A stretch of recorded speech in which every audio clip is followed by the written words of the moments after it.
Yeah, I think a lot of the questions that I've had in my life have not been as broad or big scale, but have much more always been these very personal questions. Whether lots of times I think for me it's finding direction for my life and having that question of, okay, what's next? What's next for me? What next do you want me to do?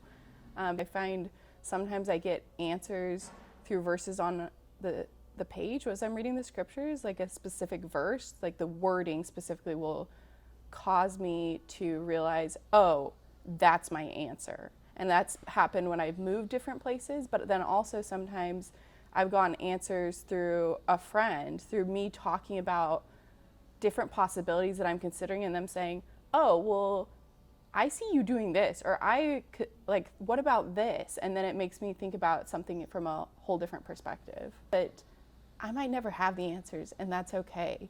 And instead of allowing that, like, it's easy, like, sometimes we're gonna let those things consume us. Like, we've all been there, and it's not a bad thing to be consumed for a while by your frustration or your disappointment at not understanding something.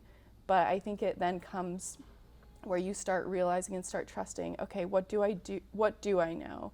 And for me, the reason, like, I am active in my faith, the reason I choose to go to church, the reason I choose to, like, make God a central part of my life is because I've seen his guidance in my life to this point. It's not that it's all led to just like a hunky-dory, perfect, beautiful life, like, but it's led to some of the best parts of my life. I've definitely been in places where I felt abandoned by God and felt really frustrated, especially because most of the time it didn't go my way. It didn't go the way I hoped it would.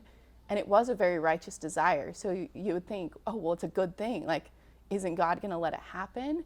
But I was telling this friend, I was like in those moments, I now realize, like, it's because God has something specific in mind.